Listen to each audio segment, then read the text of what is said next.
மறுபடியும் த்ரெட்டை எடுத்து மேலே கொண்டு போயிடலாம்.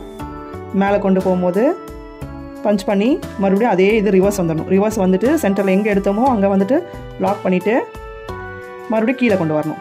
மேலே வந்துட்டு நம்ம பட்டன் ஹோல் ஸ்டிச் போன வீடியோவில் பார்த்தீங்க, பட்டன் ஹோல் ஸ்டிச் ஒரு லைன் இருக்கிறதுனால அப்படியே ரிவர்ஸ் பண்ணோம், எடுத்தோம், லாக் போட்டோம். இப்போ இங்கே 2 லைன் வரும்போது மிடில் மட்டும்தான் லாக் வரணும். எங்கே எடுக்கிறோம், மிடில்லேருந்து மட்டும் தான் த்ரெட் எடுக்கிறோம்.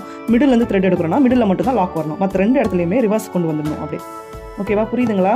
நீங்கள் 2-3 டைம் வீடியோ பாருங்கள், பார்த்துட்டு ப்ராக்டிஸ் பண்ணுங்கள், ஈஸியாக புரியும். நம்ம கிளாஸ் புரியுதான்னு சொல்லுங்கள். புரியலனா வந்துட்டு கமெண்ட் பண்ணுங்கள், நான் உங்களுக்கு மெசேஜ் பண்ணுறேன். என்ன டவுட்டோ எனக்கு வந்துட்டு வாட்ஸ்அப் நம்பரில் கூட நீங்கள் கேட்டு கிளாரிஃபை பண்ணிக்கலாம். அப்படியே கீழே வரோம், ரிவர்ஸ் போயிட்டு லாக்.